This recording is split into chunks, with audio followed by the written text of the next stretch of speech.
বাংলাদেশের ঐতিহ্যবাহী জেলা জয়পুরহাট সদর থানার অন্তর্গত তোলাট ও হাতিগাড়া ঈদগাহ ময়দানে ঐতিহাসিক তাফসিরুল কোরআন মাহফিলের স্বনামধন্য সভাপতি, যারা এসেছে যদি চেয়ার থাকে পাঁটি থাকে ওনাদের একটু বসতে দেন। সম্মানিত মানুষদের সম্মান করা লাগে। নবীজি হযরতে ওমর ফারুক রাদিয়াল্লাহু তাআলা আনহু, যার নাম শুনলে ওই জামানায় মানুষ ভয় পেত। এই লোকটা যখন কাফের ছিল, আল্লাহর নবীকে হত্যার জন্য এসেছিল, অথচ নবী নিজের চাদর দিয়ে বললেন বসো। এই জন্য সম্মানিত মানুষ যারা, সে যে অবস্থারই হোক, প্রশাসনের ভেতরে এখনো পর্যন্ত অনেকের উপরে মানুষের রাগ আছে। এটা স্বাভাবিক, কারণ ওরা যেভাবে লাঠিয়াল বাহিনী হিসাবে ব্যবহার হয়েছে, আগামীতে প্রশাসন যেন কারো লাঠিয়াল বাহিনী হিসাবে ব্যবহার না হয়। আমার মনে হয় এই দেশের যৌথ বাহিনী কিন্তু নেমে পড়েছে, আপনাকে আস্ত রাখবে না। আর একবার যদি চার দেওয়ালের মাঝে যান না, কোনো বাপও আপনাকে বাঁচাবে না। গত পরশুদিন আওয়ামী লীগের একজন গোপালগঞ্জ টঙ্গিপাড়ায় বাড়ি, ওনার এই অপারেশন ডেভিল হান্ট ধরা পড়েছে। ওনার গ্রামের একজন মনে হয় ওনার দোলা ভাই হবে। আমি ওই সময় যশোরে ছিলাম। আমারে বলছো, হুজুর আপনি একটু সুপারিশ করেন যেন আমার দোলা ভাইরে ছেড়ে দেয়। আমি বলছি কি করতো? শুনে আওয়ামী লীগের নেতা। আরে শয়তান, ওই নাম বলে আমি মার খাবো? আগে এই শব্দটাকে ইসলামপন্থীদের বিরুদ্ধে ওরা লাগিয়েছিল। এই কথা বলে না কেন? কেউ যদি এই দেশে ইসলামপন্থী যারা, বিশেষ করে জামাত ইসলামী, ইসলামী ছাত্র শিবির, ইসলামী ছাত্রী সংস্থা, এদের যদি কেউ ধরে নিয়ে যেত, আর যদি কেউ পরিচিত মানুষকে বলা হয়তো ভাই একটু বলেন মামলা যেন একটু হালকা করে দেয়, শিবিরের জামাতের ওর নাম বলে আমার পদ হারাবো? আমার নিজের আপন চাচা চেয়ারম্যান, আমার দাদার চাচা মিলিত আওয়ামী লীগের চেয়ারম্যান প্রায় 21 বছরের বেশি। একজন পটল তুলেছে আর একজন এই যে পালিয়েছে।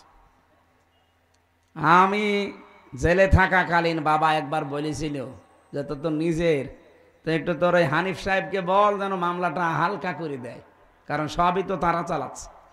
বলছে না ভাই, আমি আমার পদ হারাবো, আমি এখানকার সভাপতি সেক্রেটারি। চিন্তা করে দেখেছেন নিজের আপনজন কি অবস্থায় ছিল, অথচ নিজেও জানতো যে একটা নিরীহ মানুষ, এর কোনো দোষ নেই, যে মামলা দিয়েছে পুরাটা মিথ্যা। মিথ্যার বিপক্ষে দাঁড়ানোর মতো কায়দা ছিল না 15.5 বছর। এখন ঠিক আল্লাহ এটা উল্টিয়ে ওদের বিপক্ষে কাজে লাগিয়েছে। এই জন্য এমন কোনো কাজ করবেন না যে চেয়ার হারিয়ে গেলে ওইটা আবার আপনার উপরে পড়ে। কি কথা বুঝতেছেন? এই জন্য দল মত নির্বিশেষে দেশে আমরা সবাই মানুষ, ধর্ম আমাদের আলাদা থাকতে পারে, আমরা কি আরো জোরে বলেন? মানুষকে আল্লাহ সবচাইতে বেশি কি দিয়েছেন? সম্মান। ওয়ালাকাদ কাররামনা বানি আদম, বনি আদমকে আমি সবচাইতে বেশি সম্মান দিয়েছি। সুতরাং এই সম্মানিত মানুষদের সম্মান নিয়ে যারা এই 15.5 বছর সেনিমিনি খেলেছেন, সামনে আর কাউকে এটা খেলতে দেওয়া হবে না। বলেন বলেন। আল্লাহ সেরকম একটা দেশ যেন সামনে আমাদের উপহার দেন, আর দেবেন দেবেন। এই কারণে আজকের তেলাওয়াত কিন্তু আয়াতে এই কথাগুলো আছে, খুব ভালো করে মনোযোগ সহকারে শুনবেন। সূরা মায়েদা 54 নম্বর আয়াত। কথা বুঝতেছেন? আল্লাহ রাব্বুল আলামিন বলেন, ইয়া আইয়ুহাল্লাযীনা আমানু, ওহে যারা ঈমানের দাবি করো, মাইয়ারতাদ্দা মিনকুম আন দীনিহি, তোমাদের ভেতরে কোনো ব্যক্তি, কোন দল, কোন গোষ্ঠী, কেউ যদি আল্লাহর দিন থেকে মুখ ফিরিয়ে নেয়। এখানে ইরতিদাদ শব্দের বাংলা অর্থ ফিরে যাওয়া। ইরতিদাদ শব্দের বাংলা অর্থ হচ্ছে ফিরে যাওয়া হক থেকে বাতিলের দিকে। যারা আল্লাহর দিন থেকে ফিরে বদ্দিনের দিকে ফিরে যায়, ফাসাউফা ইয়াতিল্লাহ, আল্লাহ বলেন আমি নিজে অতি শীঘ্রই বিকৌমিন, এমন একটা জাতি, এমন একটা দল তাদের উপরে আনয়ন করব, ইউহিব্বুহুম, আমি নিজে তাদেরকে ভালোবাসবো, ওয়া ইউহিব্বুনাহু, এবং তারাও আমাকে ভালোবাসবে। আয়াতটা আমি বাংলাদেশের সাথে মিলিয়ে অনেক মিল পেয়েছি। আপনি দেখেন তো আয়াতের পরবর্তীতে 3টা গুণ দেওয়া আছে। যদি দেখেন এই বাংলাদেশে যত দল এখন প্রায় 72টা, কারো সাথে কোরআনে বর্ণিত এই 3টা গুণ মিলে যায়, আপনি বুঝবেন আল্লাহ তাদেরকে নির্বাচিত করেছেন সামনে অনুমাক্কিনা লাহুম ফিল আরদ, জমিনের শাসন ক্ষমতা দেওয়ার জন্য। নাকি আমি এগুলো সব বানাচ্ছি? বলেন। যতগুলো তাফসীর আমি আয়াতের সাথে মিলিয়ে পড়েছি, বাংলাদেশের সাথে মিলালাম এই কারণে আমি দেখতে পাচ্ছি যে এ মিলে যাচ্ছে এই 72টা দলের ভেতরে একটা দলের সাথে। আল্লাহ কি বলেছিলেন? যদি কেউ আমার দিন থেকে মুখ ফিরিয়ে নেয়, আমি আল্লাহর প্রথম কাজ হবে ফাসাউফা ইয়াতিল্লাহ। এখানে আলেম আছে, দাখিল মাদ্রাসা, আলিম মাদ্রাসা যারা সোফার সহ সোফার বসে আছেন, দেখেন তো সাউফা শব্দটা আল্লাহ এখানে আনয়ন করলেন। সিন, সাউফা, কদ, লাম, আরবি গ্রামার যারা পড়ায়, এখানে 13টা আছে। কোন সেন্টেন্সের আগে যদি একটা আসে, বাংলা অর্থ দাঁড়ায় খুব তাড়াতাড়ি। আল্লাহ বলছেন অতি শীঘ্রই, খুব তাড়াতাড়ি। ইয়াতিল্লাহ, আমি আল্লাহ নিজে। এখানে ফাইল কর্তাকে আল্লাহ নিজে। আমি নিজে খুব তাড়াতাড়ি বিকৌমিন, এমন একটা দলকে তোমাদের উপরে আমি নিয়ে আসব, ইউহিব্বুহুম, যাদেরকে আমি আল্লাহ নিজে ভালোবাসি। সুবহানাল্লাহ বলতে পারেন না? ওয়া ইউহিব্বুনাহু, এবং তারাও আমাকে সবচেয়ে বেশি ভালোবাসে। আগস্টের 5 তারিখের পরে আমরা বহু মানুষকে দেখতে পাচ্ছি, এর আগেও দেখেছি, এর পরে বেশিরভাগ দেখছি অনেকে দিন থেকে, ইসলাম থেকে সরাসরি মুখ ফিরিয়ে নিচ্ছে। কথা কি বুঝে বললেন নাকি আন্দাজে বললেন? আপনি কি দেখতে পাচ্ছেন বাংলাদেশে অনেকে ইসলাম থেকে, দিন থেকে মুখ ফিরিয়ে নিচ্ছে? তারা গালি দেয় জামাত ইসলামীকে। আরে ভাই, জামাত ইসলামী কি? সেটা দল। আপনি তারে গালি দেন কোন কারণে? আপনি তো সরাসরি আল্লাহকে, রসুলকে, ইসলামকে গালি দিতে পারছেন না, ওইটা এখন তুলছেন ওর উপরে। জামাত ইসলাম হোক, চরমনাই হোক, আটরশি হোক, ইসলামপন্থী যারা এই দেশে, বলেন তো এই মানুষগুলো কি তার বাবার কথা আপনাকে বলে? চরমনার পীর কোনোদিন বলেছে যে আমার বাবা ছাড়া কেউ জান্নাতে যেতে পারবেন না? তিনি এই কথা বলে যে কোরআন হাদিস ছাড়া কেউ জান্নাতে যেতে পারবেন না। জামাত ইসলামের কোন নেতা বলেছে যে আমার বাবাকে না মানলে জান্নাত পাবেন না? তাদের কথা এই যে কোরআন হাদিস না মানলে আপনি জান্নাত পাবেন না। কি বলেন? বলেন। আল্লামা সাইয়্যিদ আবুল আলা মাওদুদী রহমতুল্লাহ আলাইহি, আল্লাহ রাব্বুল আলামিন জান্নাতের সর্বোচ্চ মাকাম তাকে দান করুন। আল্লাহর এই গোলাম বলেছিল, আমি ইসলাম মানতে গিয়ে দেখি নাই কোন বাবা কি বলেছে, কোন দাদা কি করেছে, কোন নেতা কি বলেছে, না, আমি দেখেছি আল্লাহ কি বলেছে আর রাসূল কি করেছে। ইসলামপন্থী যারা এদেশে, সবার এই এক কথাই, এই কথা বলে না কেন? সবার এই এক কথা, এর বাইরে যদি কারো কথা থাকে তারে মানা যাবে না। কথা বুঝতেছেন আপনারা? আমি নাম ধরেই বলছি, এটা রেকর্ড হচ্ছে এই কারণে। চাঁপাইনবাবগঞ্জের বিএনপির একজন এমপি, সাবেক এমপি না, এটা অবৈধ এমপি, কারণ এই 15 বছরে যারা এমপি হয়েছে সবগুলো অবৈধ। এদেরকে এমপি বলা জায়েজ নেই, এদের মন্ত্রী বলাও জায়েজ নেই, কারণ এরা তো আমরা ওদের ভোট নেইনি, এরা জোর করে হয়ে গেছে। এই কথা বলেন না কেন? এদেরকে আমরা ভোট দিতে পেরেছি। আমার 33 বছর বয়স, 18 বছর থেকে ভোট দিতে আরম্ভ করলে আমি 3 বার ভোট দিতে পারি, একবারও পারি নাই। তার মানে ভোট এদেশে হয়নি এই 3 বারে। এজন্য সাবেক এমপি, সাবেক মন্ত্রী, এই 3 বারের যারা, তারা লিখবেন না, এতটুকু লিখবেন সাবেক চোর, না যদি আরেকটু বেশি লিখতে চান সাবেক ডাকাত। এর চাইতে বেশি কিছু লেখা আপনার জন্য জায়েজ নেই। এমনকি 15.5 বছরের রাষ্ট্রের যে ভাতা নিয়েছেন সব ফেরত দেওয়া লাগবে। এই কথা বলেন না কেন? এখানেও যিনি দায়িত্বে ছিলেন, এই যে হাসিনাকে হজরত বলে ডাকতো, কি জানো না, আল্লাহর ওলি, কোথায় আছে? পালিয়েছে। কি আশ্চর্য চামচামি দেখেন তো, সংসদে দাঁড়িয়ে এরকম একটা নিকৃষ্ট মানুষকে বলতো হজরত হাসিনা। তামাম দুনিয়ায় কয়টা রাষ্ট্র আছে বললাম? 257। বলেন বলেন, আরো জোরে বলেন। এই যে আন্তর্জাতিক রিপোর্ট বের হয়েছে, আমি কিন্তু আন্দাজে বলছি না, সব আমার পড়া আর দেখা। আন্তর্জাতিক রিপোর্টে 10 জন মানুষের নাম এসেছে তামাম দুনিয়ায় যে তারা সবচাইতে বেশি নিকৃষ্ট এই জমিনের উপরে। তার 1 নম্বরে হাসিনা, 2 নম্বরে বাশার আল আসাদ, 3 নম্বরে নেতানিয়াহু। এটা সব আমি বানাচ্ছি এখন নতুন করি না। বলেন কেন তামাম দুনিয়ায় এদের নামগুলো 1, 2, 3, আর 1 নম্বরে আসবে আল্লাহর ওলির নাম চলে গেছে। কি নিকৃষ্ট মানুষ হলে তামাম দুনিয়ার ভেতরে এখন 1 নম্বরে তার নাম আসে। আর এটা বানিয়েছে তো খ্রিস্টানরা, আমরা মুসলমানরাও বানাইনি।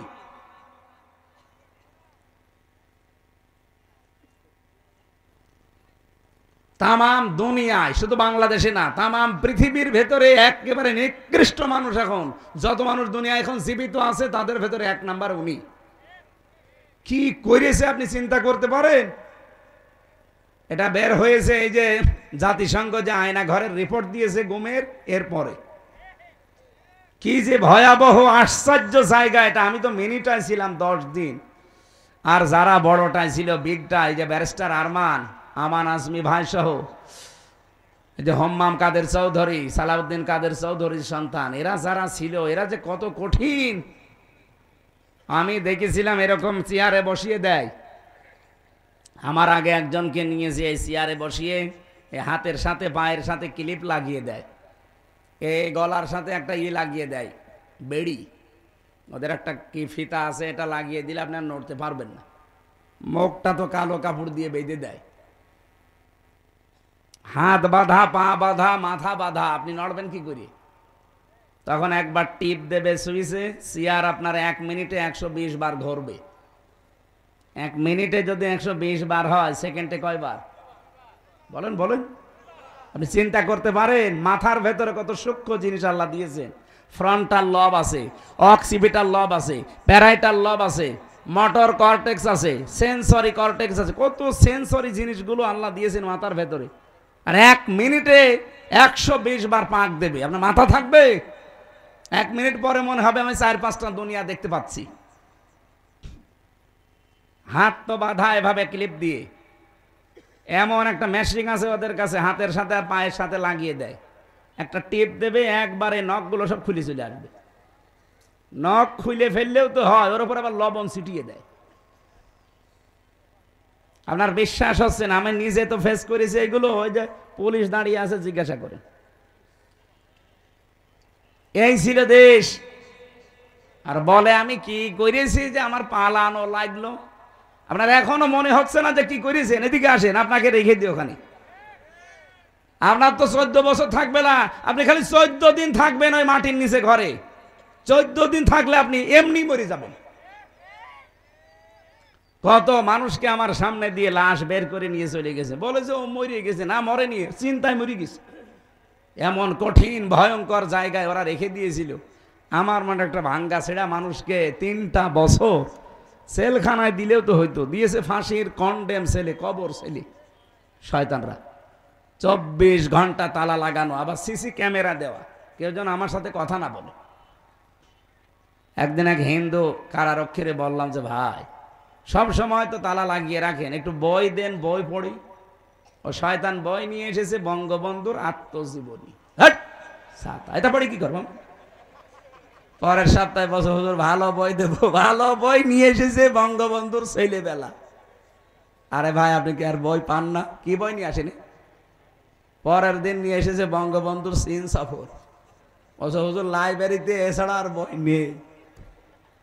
আমি বললাম লাইব্রেরিতে খোঁজ করবেন, আমার ফাঁসি চাই, মতিয়ার রহমান রেন্টুর লেখা এই বই আছে। হুজুর ওই বই পড়তে নেই, ওইটা নিয়ে আসেন। আমি মেজর ডালিম বলছি, এই বই পান না? পরের সপ্তাহে একটা পেলাম, কারারক্ষী আশরাফুল, মুসলমান। ওরে বললাম যে ভাই, আপনি আমার জাতি ভাই। যেটা আগে আসতো, ও তো আর আলেম সালেম বোঝে না, ওর কাছে সব সমান। তা আপনি তো মুসলমান, আপনি যদি পারেন তো এটিএম আজহারুল ইসলাম আছে, ওই যে হিমেল বিল্ডিং এ থাকে, আপনি একটু যেয়ে বলবেন যে হামজা আপনার কাছে তাফসির আর বই চেয়েছে। উনি আমারে কিছু বই আর তাফসির পাঠিয়েছিল, তাফহিমুল কোরআন ফি জিলালিল কোরআন, প্রোডাক্টিভ মুসলিম, কারাগারে রাত দিন, জয়নবাল গাজালি, সালমান আল আউদা, এরকম ওনার কাছে বহু বই ছিল, তার ভেতরে কিছু কিছু পাঠিয়েছিল। নিরপরাধে এই মানুষটার সাথে 3টা বছর কাটিয়ে আসলাম। দেশটা স্বাধীন হয়েছে, কিন্তু এই মানুষটা এখনো মুক্ত বাতাসে বের হতে পারেনি। তার নামে যে মামলা, পুরাটা মিথ্যা, বানোয়াট আর হিংসার বশবর্তী হয়ে দেওয়া। কি কথা বলেন না কেন? আমাকে বানিয়ে বলছি। তার যে সাক্ষী আপনি দেখেন, একজন দেখেছে 6 মাইল দূর থেকে, আর এক সাক্ষী বলছে আমি 3 মাইল দূর থেকে, আর একজন বলছে আমি 1.5 মাইল দূর থেকে। আরে শয়তান, তোর চোখে কি পাওয়ার যে 6 মাইল দূর থেকে জিনিস দেখিস? মামলা যে দিয়েছে সে পালিয়েছে, মামলার যে আয়ু সে পালিয়েছে, প্রসিকিউটর পালিয়েছে, বিচারক পালিয়েছে, মামলার যিনি বাদী সে পালিয়েছে, কেউ নেই এখন, সাক্ষী যে সে পালিয়েছে। কেন ওই লোকটা ভেতরে থাকবে? আপনি, আপনার বিবেক কাঁদে না? সারা বাংলাদেশের 18 কোটি মানুষের অন্তর কাঁদতেছে এই নিরপরাধ মানুষটার জন্যে। হাসিনা যখন চলে গেছে ওর কোনো চিহ্ন এ দেশে থাকবে না, কারণ ও ছিল অবৈধ, ওর রায়গুলো অবৈধ। এই কথা বলেন না কেন? ওর অবৈধ রায় এখনো যদি থাকে তাহলে দেশ স্বাধীন হয়ে কি হইল? আগেই তো ভালো ছিল। এই জন্য আমরা চাই, কালকে ওনার রায় আছে, কোন হাইকোর্ট দেখাবেন না বাঙালিকে। যদি হাইকোর্ট দেখান যে উনি সাজাপ্রাপ্ত, এই জন্য ওনাকে ছাড়া হয় না, তাহলে তারেক জিয়া 9 বছরের সাজাপ্রাপ্ত। এখানে যারা আছে জিজ্ঞাসা করে দেখেন। আর তারেক জিয়ার বউ 3 বছরের সাজাপ্রাপ্ত। তারা যদি সাজাপ্রাপ্ত হওয়ার পরে আগস্টের 5 তারিখে তাদের মামলা ঢিসমিস হয়ে যায়, তারা যদি খালাস পায়, উনিও খালাস পাবে না? মানে লুৎফুজ্জামান বাবর আর উনি এক মামলা, একই ফাঁসির আসামি, একই জায়গায় থাকতো। বলেন তারে 17 বছর পরে যদি এ সরকার আসার পরে ছেড়ে দেয়, তারেক জিয়ার বন্ধু গিয়াসউদ্দিন মামুনকে 17 বছর পরে যদি ছেড়ে দেওয়া যায়, একটা মজলুম মানুষ, মুরব্বী মানুষ, নিজের কাজ এখন নিচে করতে পারে না, টুইলে টুইলে বেড়ায়, আর এই মানুষটাকে সারা জীবন 14টা বছর দেখে জেলে রেখে দিলেন। জালেমদের নাই মায়া দেওয়া ছিল না? আপনাদের কি হয়েছে? আশা করছি আগামীকাল যেন ব্যত্যয় না ঘটে। যদি কিছু হয়, 3 কোটি মানুষকে জেলে নেওয়া লাগবে আমির জামাতের সাথে। হ্যাঁ, কথা বলেন না কেন? এটা রেকর্ড হচ্ছে এবং ছড়াচ্ছে, সবার মাধ্যমে জানাতে চাচ্ছি। এটা আমার একার কথা না, সারা বাংলাদেশের সবার মনের কথা এটা। হ্যাঁ, আপনার শত্রুতা থাকতে পারে, কিন্তু মন আপনারও কাঁদে। কথা বলেন না কেন? আমরা চাই আগামীতে আমাদেরকে আর হাইকোর্ট দেখাবেন না। বহু হাইকোর্ট আমরা দেখেছি। কি আমরা চাই আগামীকাল ওনাকে মুক্ত বাতাসে বের করে দিয়ে শেষ বয়সটা অন্তত তার পরিবারের কাছে থাকার ব্যবস্থা করে দিন। লোকটার যে মানবতার দরদ, ইসলামের প্রতি তার যে দরদ, আল্লাহর প্রতি তার যে তাওয়াক্কুল, আমি 3টা বছর দেখেছি। আল্লাহ রাব্বুল আলামিন তার গোলামের জীবনের ভালো কাজগুলো যেন মঞ্জুর করেন। অন্যায় যদি মানুষ হিসাবে কিছু করে থাকে, আল্লাহ যেন মাফ করে দেন। শরণজিৎ বাবু কি বলেছিল? শয়তান যদি কাউকে ধরে ছেড়ে দেয়, বাগে ধরলে ছাড়ে, হাসিনা ধরলে। এই জন্য উনি হাসিনার শিকার। এই দেশের আলেমরা হাসিনার শিকার ছিল। যারা তার পা ছাড়তে পারতো না, তারা ছিল ওনার চোখের শূল। তাদেরকে জীবনটা নষ্ট করে দিয়েছে এমন এমন মামলা দিয়ে। মাওলানা মামুনুল হকের নামে ধর্ষণ মামলা দিয়েছে, নাউজুবিল্লাহ। আল্লামা সাইদির শেষ মামলা ছিল ধর্ষণ মামলা। আপনি চিন্তা করতে পারেন, আমার মতো একটা ভাঙ্গা ছেঁড়া হুজুর এই যে আগস্টের 5 তারিখের পরে কত মানুষকে তো পিটিয়ে অনেকে মেরে ফেলেছে। ঝিনাইদহে একজনকে মেরে টাঙিয়ে রেখেছিল। এমনকি বাংলাদেশের বিভিন্ন জায়গায় বাড়ি ঘর ভাঙা হয়েছে। কি কথা বলেন না কেন? আপনার কি মনে হয় এখন যদি কেউ আপনাকে বলে যে আমির হামজা এই আগস্টের 5 তারিখে এই 10 জন মেয়েকে ধর্ষণ করেছে, আপনি বিশ্বাস করবেন? বলেন বলেন। যে অমকের বাড়িতেও আগুন লাগিয়েছে, বিশ্বাস করবেন? আমার মতো একটা ভাঙ্গা ছেড়া আমারে আপনি বিশ্বাস করেন না। তা আল্লামা সাইদির বিরুদ্ধে উনি মানুষের বাড়িতে আগুন দিয়েছে, ও ধর্ষণ করেছে, আপনি এটা বিশ্বাস করেন কি করে? যে মহিলাকে সাজিয়ে নিয়ে এসেছিল ওই মহিলার অ্যাডভোকেট তাজুল ইসলাম জিজ্ঞাসা করছে, ওই মেয়ে, ওই আল্লামা সাঈদী ধর্ষণ করেছে তোমাকে? বলছে জি হ্যাঁ। তোমার জন্ম তারিখ কত? 1975। ধর্ষণ করেছে কত সালে? 1971। অ্যাডভোকেট তাজুল ইসলাম ওই দিনই বলেছিল, মাননীয় আদালত পয়েন্টটা একটু লেখেন, লিখে রাখেন, এই মহিলার জন্ম 75-এ, ধর্ষিতা হয়েছে 71-এ। ওইটা কি রুহের জগতে? ওই দিনে মামলা ঢিসমিস হয়ে যাওয়ার কথা না? কিন্তু হয়নি। ওই যে বিচারপতি কালা মানিক, যার বিসি উড়ে গেছে, ওই শয়তান বলেছিল আল্লামা সাঈদীকে আমি ফাঁসি দিতে পারলাম না, এটা আমার জীবনের বড় আফসোস। এখান থেকেই তো বোঝা যাচ্ছে এগুলো সব বানোয়াট। এদের এই ট্রাইব্যুনালও বানোয়াট, এ বিচার ব্যবস্থাও বানোয়াট, ওই জজও বানোয়াট, বিচারপতিও বানোয়াট, সাক্ষীও বানোয়াট। নাই তো 75-এ জন্ম, 71-এ ধর্ষিতা হয়, কিসের কি? আরে ভাই, অন্যেরটা বাদ দিলাম, আমি তো আমার নিজেরটা তো জানি। আমারে দিয়েছিল আনসারুল্লাহ বাংলা টিমের প্রধান সারা বাংলাদেশের, অথচ সাতা যে কি আমি জানি না। এইরকম মিথ্যার ওপরে সব চলতো। আমি কি একটু বানিয়ে বললাম? বলেন বলেন। আমরা নিরপরাধ মানুষটার মুক্তি চাচ্ছি শুধুমাত্র আমাদের ঈমানের দাবিতে। বিশ্বনবী মুহাম্মদুর রাসূলুল্লাহ সাল্লাল্লাহু আলাইহি ওয়াসাল্লাম 1399 জন মানুষকে তিনি শপথ বাক্য পাঠ করিয়েছিলেন হুদায়বিয়ার ওই গাছের নিচে বসে বসে। এ ঘটনা কোনোদিন শোনেননি? কি কি শুনেছেন আপনি? 1399 জনকে বললেন আমার হাতে হাত দাও। ওরা উসমানকে মেরে ফেলেছে, একটা নিরপরাধ মানুষ উসমান। এই নিরপরাধ নির্দোষ মানুষকে মেরে ফেলেছে, এই হত্যার বদলা না নিয়ে আমরা কেউ যাব না। দরকার হয় 1399 জন শহীদ হয়ে যাব। বিশ্বনবী যখন হাত ফেলে দিলেন, সবাই হাত দিয়েছে। আল্লাহ পাক বলেন আমার নবী তখন নিজের বাম হাতটা উপরে তুলে দিলেন, ডাক দিয়ে বললেন সাহাবীরা, সূরা ফাতহার 18 নম্বর আয়াত এই মাত্র নাজিল হয়েছে, লাকাদ রাদিয়াল্লাহু আনিল মুমিনিন। আল্লাহ পাক বলেন অবশ্যই আমি আল্লাহ রাজি হয়ে গেছি, না রাজি হব, গেছি। রাদিয়া এটা মাঝি পাস্ট অতীতের শব্দ। এর আগে আবার লাকাদ আছে। আল্লাহ গ্যারান্টি দিয়ে বলছেন আমি কিন্তু রাজি হয়ে গেছি। ইদিয়ুবাইউনাকা তাহাতা শাজারা, এই গাছের নিচে যারা আপনার হাতের উপরে হাত দিয়া শপথ বাক্য পাঠ করছে, নিরপরাধ এই মানুষের হত্যার বিচার না করে আমরা দেশে যাব না। আমি আল্লাহ এত বেশি খুশি হয়েছি কারণ এই কথাটা ফালিমা মাফি কুলুবিহিম, ওদের যা কথা এটা ওদের কলবের কথা, ওদের মনের খবর আমি আল্লাহ ওই সময় জানি।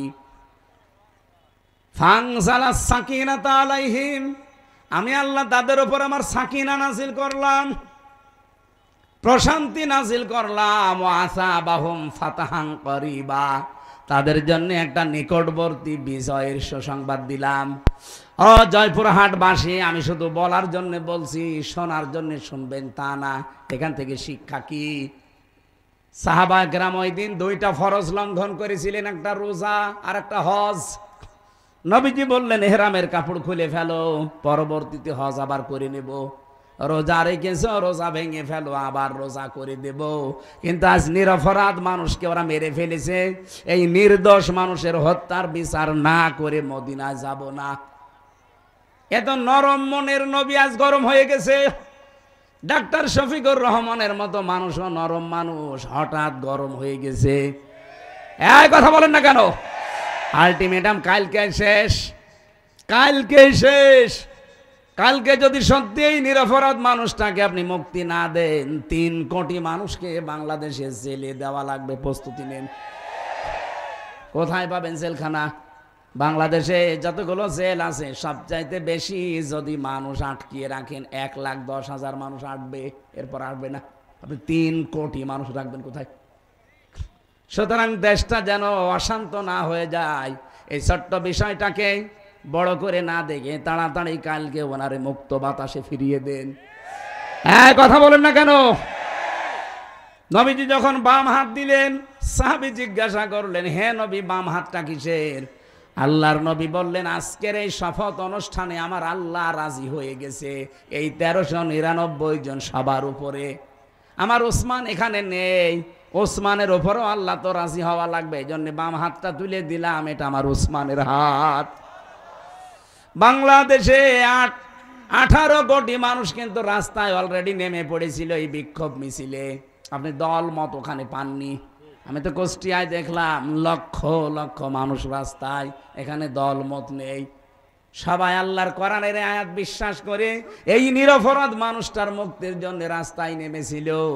1500 বছর আগে হুদায়বিয়াতে আল্লাহ যদি নিরপরাধ মানুষের পক্ষ অবলম্বন করার কারণে ওদের উপরে রাজি হয়ে কোরআনের আয়াত নাজিল করে, এটিএম আজহারুল ইসলামের জন্য এই নিরপরাধ নির্দোষ এই মানুষটার মুক্তির জন্য ওই দিন যারা রাস্তায় নেমেছে, আল্লাহর কসম আল্লাহ তাদের উপরও রাজি হয়ে গেছে।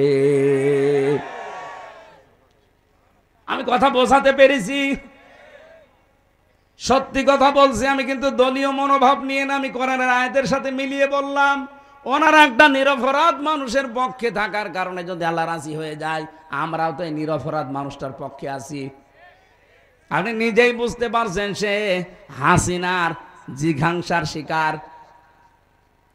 খালেদা জিয়া বারবার কিন্তু বলেছে, জামাত ইসলামের যাদেরকে ধরে ফাঁসি দেওয়া হয়েছে সবগুলো মানুষ নির্দোষ। এখনো ভিডিও আছে।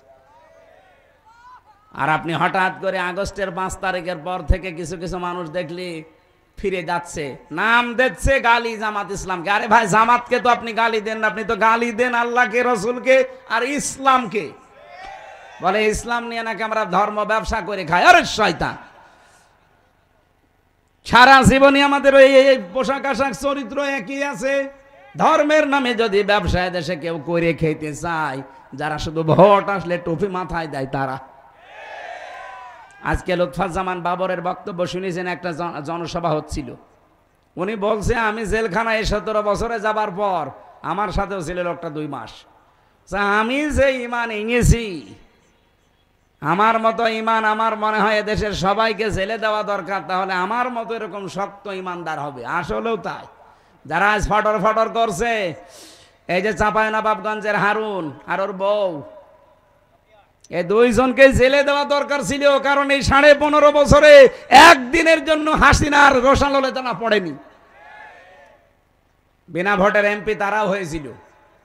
2 বার জেলে গেছে হারুন, একবার রিলিফের টিন আত্মসাৎ করার কারণে, আর একবার শুল্ক মুক্ত গাড়ি যেটা সরকার দেয় ওটা বিক্রি করে দেওয়ার কারণে।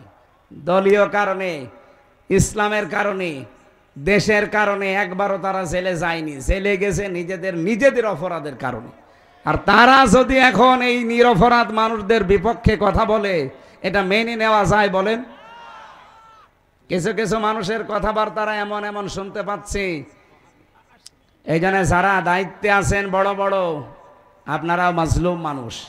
আমরা আশা করব আপনারা এমন কথা বলবেন না যে আপনার কারণে, আপনার কথার কারণে এদেশের হাজারো হাজারো হাজারো মানুষের অন্তরে আঘাত লাগে। কি আমি নাম নিতে পারলাম নয় মানুষগুলোর।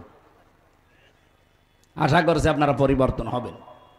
এই জন্য দিন থেকে ফিরে গেলে আল্লাহর কোনো লস আছে, কোনো ক্ষতি আছে?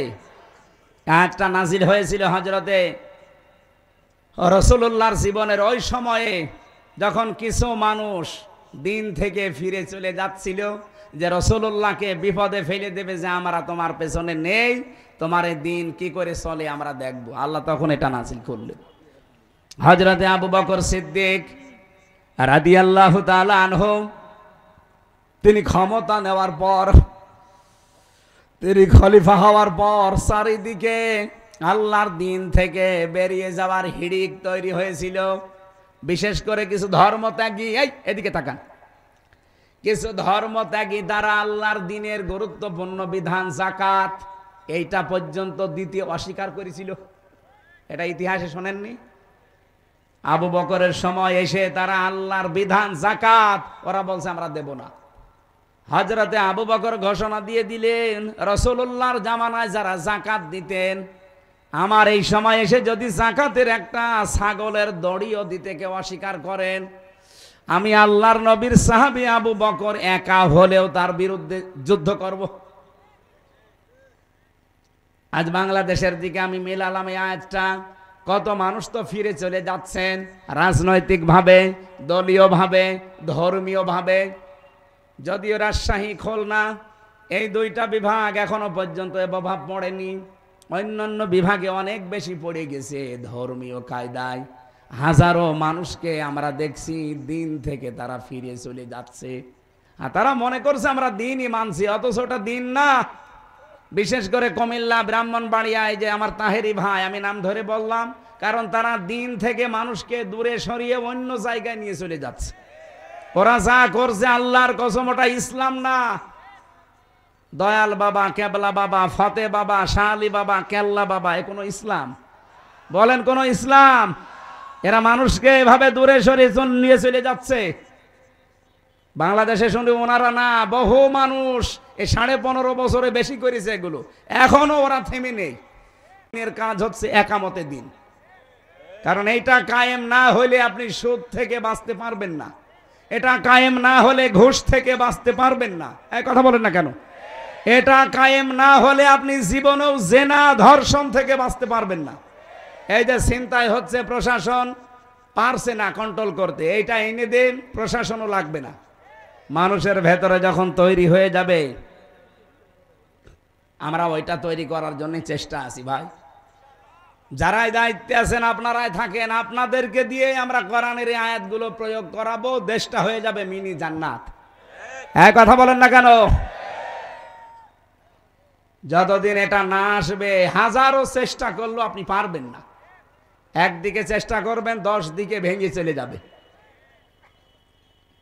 এই জন্য আপনাদের চাইতে যেহেতু বাস্তবতা আমি দেখেছি বেশি, বয়স আমার ছোটতাতে কি, রাত আমরা যখন গভীর হয় দেখি রাতের বেলায় 3টা জিনিস রাস্তায় পাওয়া যায় বেশি, একটা বক্তা, একটা কুত্তা আর একটা পুলিশ। রাত বেশি হলে এদের পাওয়া যায় না। রাস্তায় যাবে, হয় দেখা হবে কোনো বক্তার সাথে, নাই কুত্তার সাথে, নাই পুলিশের সাথে। এই জন্য বাস্তবতার দিকে তাকিয়ে বলছি, বয়স ছোটতায় কি, আমি অনেক কিছু বাস্তবতায় বুঝি। এই জন্য আহ্বান জানাচ্ছি, সব বাদ দেন ভাই। আল্লাহর দিন থেকে দিনের নাম নিয়ে আপনাকে ফেরত নিয়ে চলে যাচ্ছে। ধর্মীয় কায়দায়, রাজনৈতিক কায়দায়, দলীয় কায়দায়, বিভিন্ন কায়দায় আজ দিন থেকে মানুষ চলে যাচ্ছে।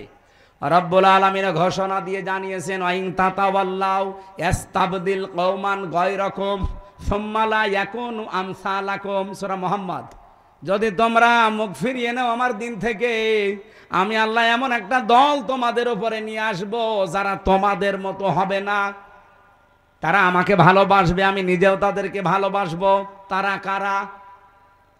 তাদের আল্লাহ কয়েকটা গুণ দিয়েছেন। দেখেন তো, বাংলাদেশে 72টার উপরে দল, 48টা নিবন্ধিত দল, আর একটা হলে আমরা 49টা থাকতাম, আমাদেরটাও ছিল।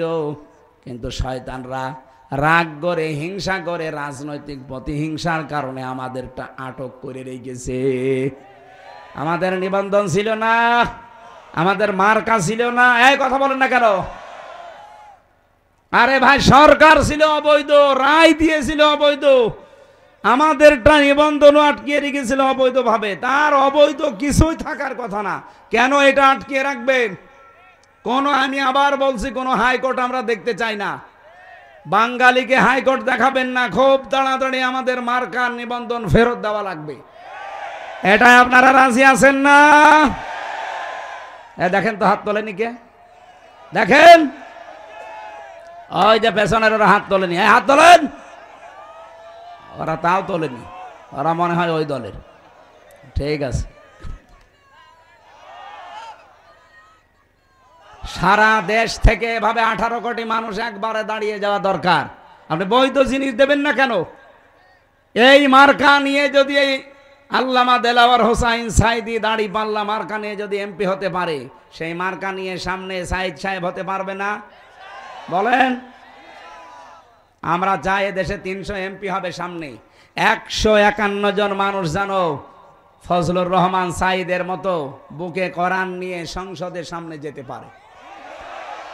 মাত্র 151 জন। 300 জনের ভেতরে যদি যেতে পারি, আমি আল্লাহর কসম দিয়ে বলতে পারি নামাজের ওয়াজ এই দেশে আর করা লাগবে না, জাকাতের ওয়াজ করা লাগবে না, পর্দার ওয়াজ করা লাগবে না, জেনার ওয়াজ করা লাগবে না, এমনি তারপরের দিন বন্ধ হয়ে যাবে।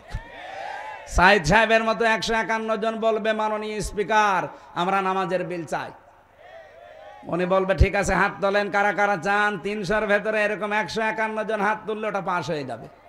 তারপরের দিন 18 কোটি মানুষ বাংলাদেশে নামাজ পড়তে বাধ্য।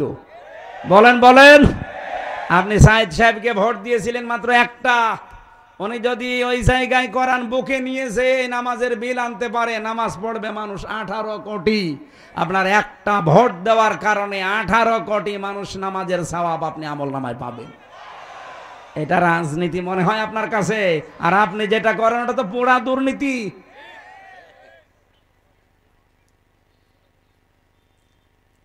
হ্যাঁ, ক্ষমতার জন্য কেউ যদি লালায়িত থাকে তাকে ভোট দেওয়া যাবে না, কিন্তু এমন এমন জায়গা আছে যেখানে ক্ষমতা চেয়ে নেওয়া জায়েজ আছে। হযরত ইউসুফ ক্বালা জাআলনি আলা খাযাইনিল আরদি ইন্নী হাফিজুন আলিম। হযরত ইউসুফ আলাইহিস সালাম বলেছিলেন বাদশাহ খাদ্যের দায়িত্বটা আমারে দেন, আমি সংরক্ষণ করতে পারবো। সুতরাং বাংলাদেশে অর্থনৈতিকভাবে আল্লাহর ওলি কারা এ দেশ কিন্তু প্রমাণ পেয়ে গেছে। এই কথা বলেন না কেন? আপনি যা মনে করেন, রাগ করেন, খুশি হন, আমার ওটা দেখার দরকার নেই। বাস্তবে আমি বলছি বাংলাদেশে রাজনৈতিকভাবে এবং অর্থনৈতিকভাবে আল্লাহর ওলি হচ্ছে জামাত শিবির।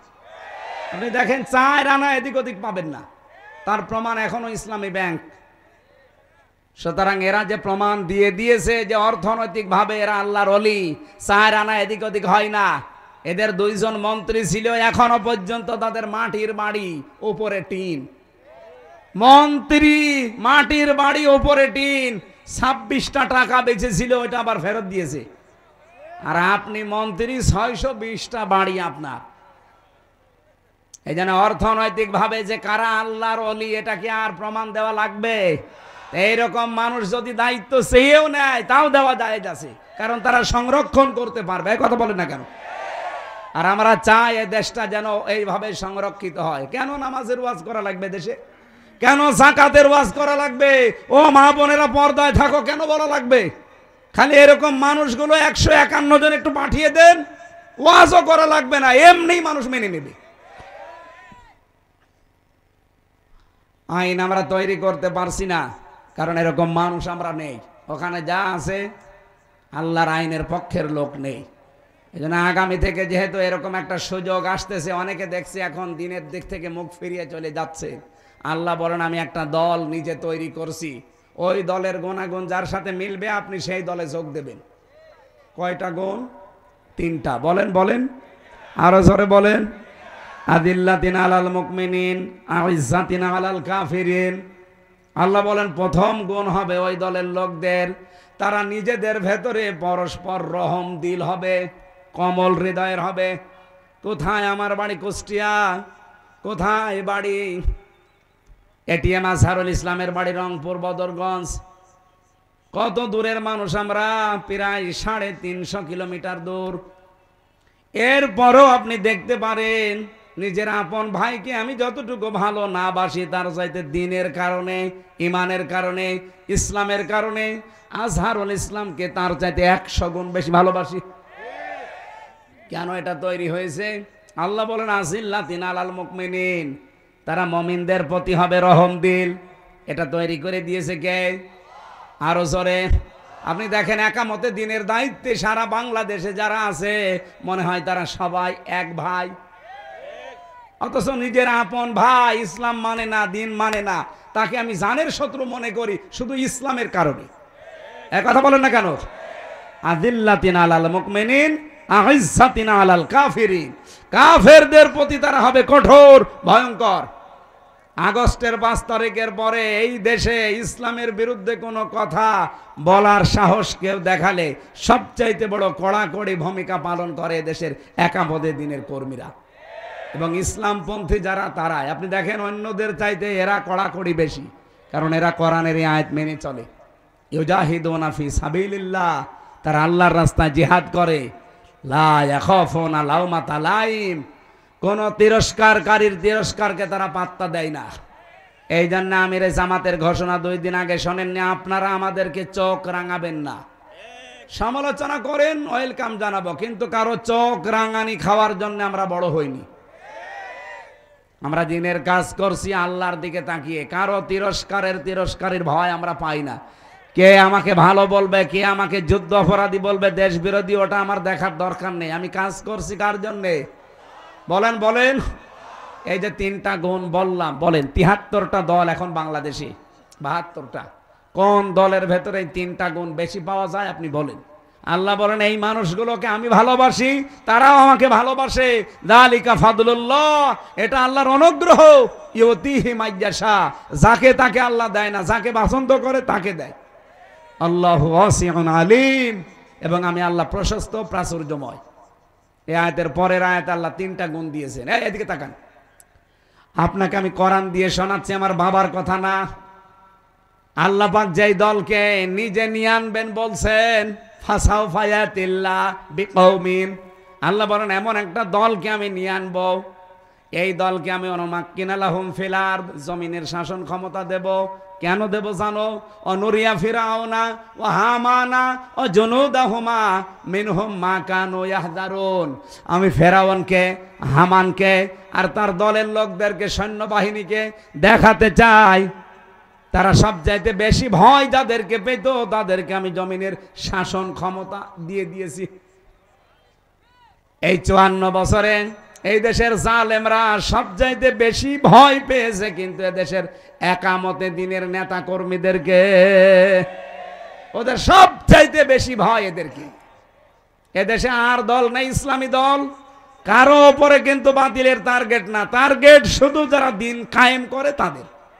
এই কথা বলেন না কেন? আল্লাহ বলেন মিনহুম মা কানু ইয়াহযারুন, ওরা সবচেয়ে বেশি ভয় যাদের পেত তাদেরকে আমি ক্ষমতা দান করলাম। সে আল্লাহ এখন নেই। উনি যেহেতু আয়াতে বলছে আমি দান করব, ফাইন্না হিজবাল্লাহি হুমুল গালিবুন, আমার দল এরাই হবে গালেব সামনে। সুতরাং এই আয়াতটা আমরা দেখতে চাই, সামনে যেন আল্লাহ আমাদের চর্ম চোখে দেখায়। বলেন আমিন। গুণের কথা বললাম কয়টা? 3টা। বলেন আরো জোরে বলেন। 1 নম্বরে আল্লাযীনা ইউকিমুনাস সালাত, যারা নামাজ কায়েম করে। নামাজ কায়েম কিন্তু এই জিহাদের কাজ না, সাইদ সাহেবের কাজ না, নামাজ কায়েমের দায়িত্ব রাষ্ট্রের। কথা বলেন না কেন? আল্লাযীনা ইম্মাক্কান্নাহুম ফিল আরদি আকামুস সালাহ, আমি যদি এরকম মানুষদেরকে দায়িত্ব দেই, শাসন ক্ষমতা পেয়েই তারা নামাজের বিল কায়েম করবে। সুতরাং বাংলাদেশে যারা নামাজ কায়েম করতে চায়, 1 নাম্বার গুণ। 2 নম্বরে ইউতুনাস যাকাতা, যারা যাকাত দিতে চায়। বাংলাদেশের যাকাত আদায়ের দায়িত্ব কি আমার? রাষ্ট্রের। কার? বলেন বলেন। তাহলে এ দেশ যদি ইসলামের হাতে তুলে না দেন, যাকাত ভিত্তিক অর্থনীতি কায়েম হবে? আজ বাংলাদেশে ব্যাংকিং ব্যবস্থার দিকে তাকিয়ে দেখেন তো, ইসলামী ব্যাংকে যে নিয়ম নীতিগুলো মেনে চলে, সব ব্যাংকে যদি এই নিয়ম নীতি থাকতো, সুদের মতোই মারাত্মক গোনা, মায়ের সাথে জেনা করা লাগতো না। সুদ খাওয়া আর মায়ের সাথে জেনা করা সমান। কি কথা বলেন না কেন? আমরা ইসলামী অর্থনীতির মোশারাকা, মোদারাবা, মোরাবাহা, বায়ে সালাম, বায়ে ইস্তেসনা, বায়ে মুআজ্জাল, অহেদা, এরকম 28টা নিয়ম আছে ইসলামী ব্যাংক যেগুলো মেনে চলে। বাংলাদেশের সোনালী, রূপালী, চৈতালি ব্যাংক আছে, ওটাও হবে। যত রকমের ব্যাংক আছে, সোনালী, রূপালী, এরপরে অগ্রণী, চৈতালি, সব ব্যাংকে যদি ইসলামের এই অর্থনীতি আমরা কায়েম করে দিতে পারতাম, মায়ের সাথে জেনা করার গোনা থেকে বাঁচতে পারতাম। অথচ এই গোনা বাংলাদেশে এখন নেই। বলেন বলেন। এখানে অনেকে বসে আছে, এই যে টাকা ছেড়ে রাখেন, 1000 টাকা ছেড়ে দিলে মাসে মাসে 200 টাকা বেশি দেয়। এই নিয়ম নীতি নেই এলাকায়। এটা যারা করছেন, এটা মায়ের সাথে অলরেডি আপনি জেনা করছেন, এটা ছেড়ে দেওয়া লাগবে। আরে ভাই, মায়ের সাথে জেনা করে এসে নামাজে দাঁড়ালে নামাজ হয়? বলেন। যারা এই কাজে আছেন, কারা কারা এটা ছেড়ে দেবেন? হাত তোলেন তো। 2 হাত তুলছো। এই লোকটা নাই, বললো যে হুজুর আপনার মাহফিল নেবো, এই টাকা ছেড়ে রেখেছে, সুদের টাকা। এইদিকে আসেন। না না, ভুল করে না, তবে 2 হাত তুলবে। আপনি আমার মাহফিল নেবেন, কিসের মাহফিল নেবেন আপনি? না, যারা টাকা ছেড়েছেন ভাই, আপনি না খেয়ে মরে যান, তারপরেও এই কাজটা করেন না।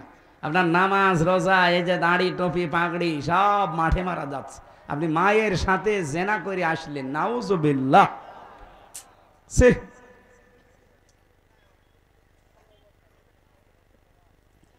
3 নম্বরে ওয়াহুম রাকিউন, যারা রুকুকারীদের সাথে রুকু করে। রুকুকারী কারা?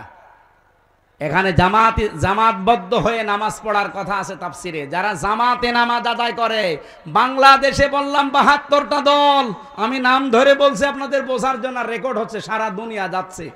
এদেশে একটা শুধু দল আমি পেয়েছি, আপনি জামাতে নামাজ পড়েন না একা একা পড়েন, ওটা আবার লিখে রাখা লাগে। এরকম একটা দল নেই। কোরআনের সাথে যা মেলে আমি তো তাই বলবো, এর সাথে মেলে না, আমি আপনার নাম বলবো কি করে? কারণ আপনি হচ্ছে চাঁদাবাজি করে খান। আপনার নামে কোনো আয়াত কোরআনে আছে?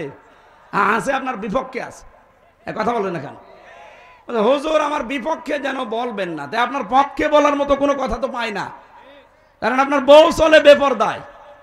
কথা বলেন না কেন? একজন ওয়াজ করছিল, রুহুল আমিন ভাই বলছে, ইমামতি করতে গেছি, সুদের আয়াত পড়ে সুদের কথা বললাম। ওরে আল্লাহ, ওই মসজিদের সভাপতি হচ্ছে সুদখোর, টাকা ছেড়ে রাখে, টাকা আসে, এরকম সভাপতি দেশে নেই। উনি নামাজের পরে বলছে, হুজুর আমি নিয়ে আসলাম আপনারে, আর আপনি আমারে বাঁশ দিলেন। আমি যে একটু হালকা পাতলা সুদ খাই, এলাকার মানুষ জানে, তাই বলে আপনি মসজিদে বলবেন? আপনার আমি বাদ দিয়ে দিলাম। ও বলছে, আমি একটু উপশহরে ইমামতি নিলাম, ওই জায়গায় তেলাওয়াত করলাম পর্দার আয়াত। পর্দার আয়াত পড়েছি। এখন মসজিদের সেক্রেটারি, ওর বউ ব্যারাকে চাকরি করে। মানে নামাজের পরে বলছে, হুজুর আমারে বাঁশ দিলেন, আমার বউ চাকরি করে, এলাকার মানুষ জানে, তাই বলে আপনি এখন মসজিদে বলবেন? ইমাম সাহেবকে সেক্রেটারির কথা বলেছিল। আপনারা আমি রাখবো না, যান। ওখান থেকে চলে গেলাম গ্রাম অঞ্চলে ইমামতি করতে। ইমামতি করতে গিয়ে দাঁড়িয়েছি, মনে করলাম আজকে আর বাংলায় কিছু বলবোই না, শুধু আরবিতে বলবো, যেন না বুঝে। আরবিতে ওই যে খুতবা আছে, খুতবা দিয়ে নামাজে দাঁড়ালাম। মনে করলাম এমন সূরা তেলাওয়াত করবো যেন সবাই মনে করে যে না, এই ইমাম সাহেব ঠিক আছে।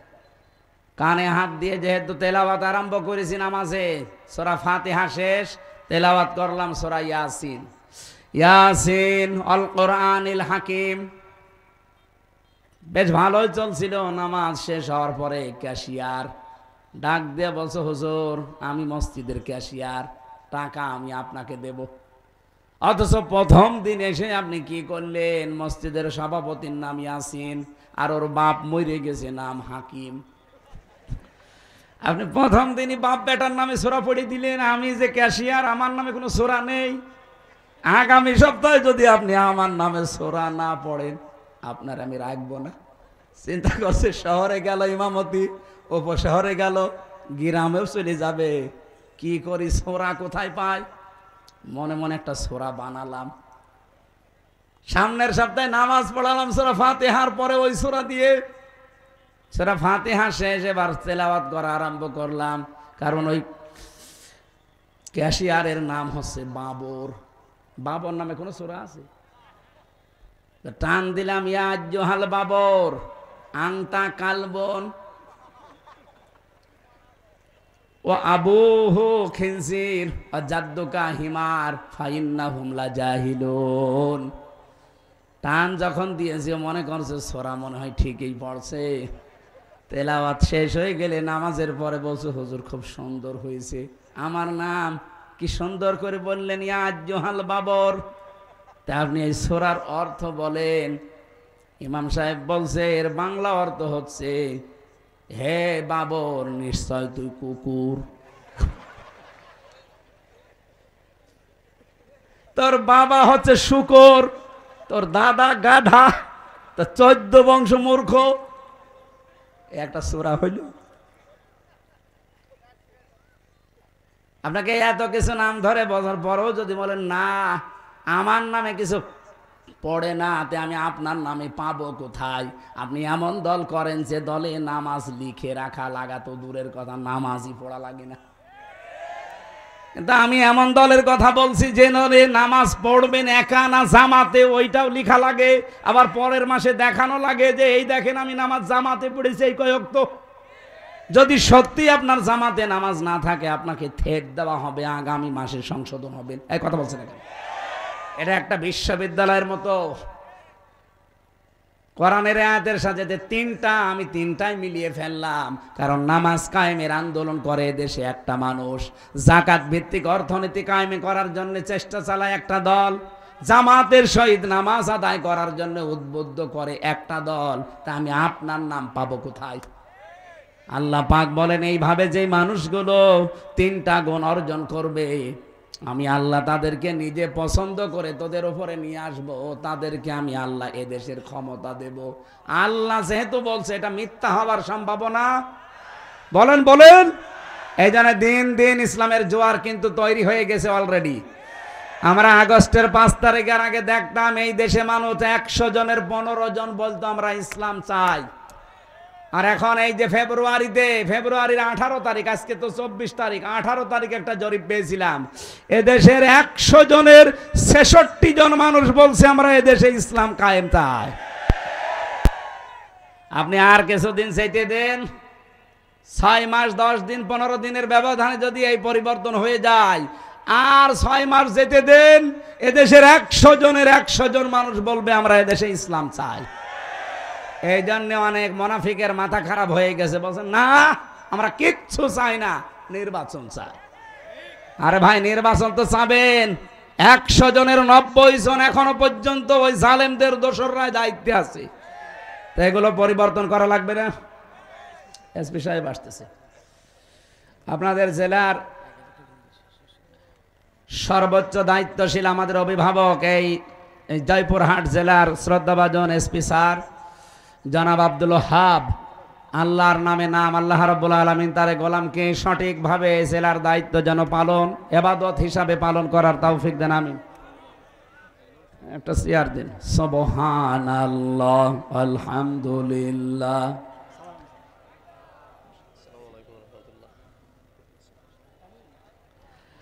লা ইলাহা ইল্লাল্লাহ, মুহাম্মাদুর রাসূলুল্লাহ। এই বসো বসো বসো। নূর আলম ভাই ওসি, আমাদের ওসি সাহেব এসেছে, এসপি সাহেব এসেছে। আপনাদের কিছু ফর্মালিটি আছে, একটু করেন। আমরা 1-1.5 মিনিট সময় দিচ্ছি, করেন। সম্মানিত মানুষদেরকে সম্মান দেওয়া ইমানের দায়িত্ব দেন। সুতরাং ডাক্তার ফজলুর রহমান সাইদ সাহেব যেটা বলছিলেন যে কোরআনের আইন যদি এদেশে জারি হয়, প্রশাসনে এখনো পর্যন্ত অনেকে মনে করছে যে না জানি আবারও আমাদের অবসরে দিয়ে দেয় নাকি বাধ্যতামূলক। না, যারা আছেন যদি সত্যি কোরআনের আইন এদেশে চালু হয়ে যায়, আপনাদেরকে দিয়ে এই দুর্নীতি দমন করানো হবে। খালি আইন থাকবে কোরআনের। কিসের? এখন যেহেতু চলছে ডক্টর কামালের তৈরি করা সংবিধান, এটা দিয়ে যে কিছু হয় না এই 54 বছর আমরা প্রমাণ পেয়ে গেছি।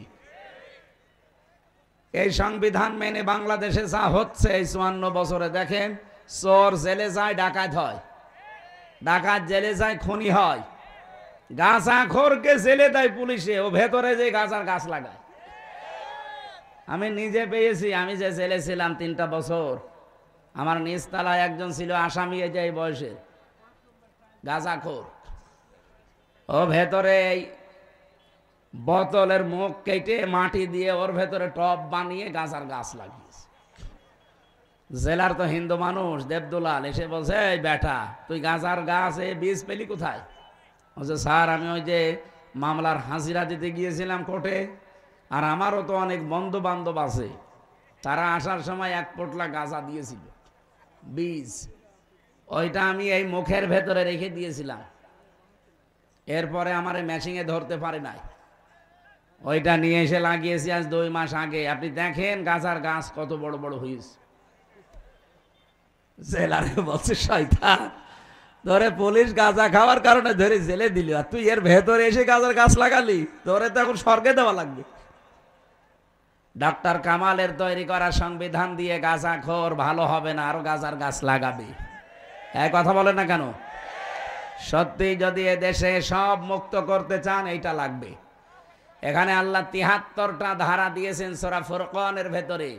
যদি এই ধারাগুলো বাংলাদেশের সংবিধানে সংযোজন করা হয় ১৭ বার, কি বারবার ঝামেলা হলে তো সমস্যা, ১৭ বার এই বাংলাদেশের সংবিধান কাটা ছেঁড়া হয়েছে, পরিবর্ধন হয়েছে শান্তি পাওয়ার জন্য। পেয়েছি আমরা? বলেন বলেন। এমনকি এখনো এই ৩ দিন যা চলছে আপনি দেখতে পাচ্ছেন কি অবস্থা। ভালো মানুষ পিটিয়ে জবাই করছে, এরপরে জিনিসপত্র যা আছে নিয়ে নিচ্ছে। মানুষের বিবেক আজ কোথায় গিয়ে দাঁড়িয়েছে। গত পরশুদিন একটা ঘটনা দেখলাম, এই যে ঢাকা থেকে ভাঙ্গা পর্যন্ত যে হাইওয়ে, এখানে একটা বাস উল্টিয়ে যাবার পর একটা লোক তার পা কেটে পড়ে গেছে, হাত কেটে পড়ে গেছে, মানে এমন জায়গায় লেগেছে ধাক্কা, ওর হাত আর পা দুইটাই কেটে পড়ে গেছে। অনেকগুলো মানুষ মারাও গেছে। যারা সাহায্য করার জন্য ডাক দিচ্ছে কিছু মানুষ এগিয়ে গেছে, যাবার পরে ওর যেহেতু হাত নেই পা নেই, আর ও তো চিৎকার করছে, রক্ত ফিনকি দিয়ে বের হচ্ছে। ওই লোকটা যে পকেট থেকে মোবাইলটা নিয়েছে, পকেটে টাকা ছিল কিছু, ওই টাকাগুলো নিয়েছে। ও মনে করছিল যে আমারে মনে হয় ও লোকটা সাহায্য করবে, বাসের নিচ থেকে টেনে বের করবে, অথচ আমার এই মোবাইল আর টাকা নিয়ে চলে গেল। আপনি বলেন তো মানবতা কোথায় গিয়ে দাঁড়িয়েছে? আর আমার মনে হয় এই ফেব্রুয়ারি মাসের ৫ তারিখের পরে সাবেক অবৈধ মেয়র এই জাহাঙ্গীর আলম গাজীপুরের এই শয়তানটাই ঘোষণা দিয়েছে যে আমাদেরকে দিনের বেলা আপনারা চলতে দেন না, রাতেও আপনাদের ঘুমাতে দেব না। এরপর থেকে দেশটা অস্থিতিশীল তৈরি হয়ে গেছে। এরকম যারা আছে, অপারেশন ডেভিল হান্ট চলছে। কি করছেন কি আপনারা? যেখানে থাক পৃথিবীর ওখান থেকে ওরা কবর দেওয়া লাগবে, তাছাড়া এ দেশ শান্ত হবে না। যদিও আজকে থেকে যৌথ বাহিনী আবার চলছে, আরো কড়া হওয়া দরকার আপনাদের। জিহাদ আমরা মনে করি শুধু বোমা মারা না, অন্যায় যেখানে প্রতিবাদ সেখানে, এর নামই জিহাদ।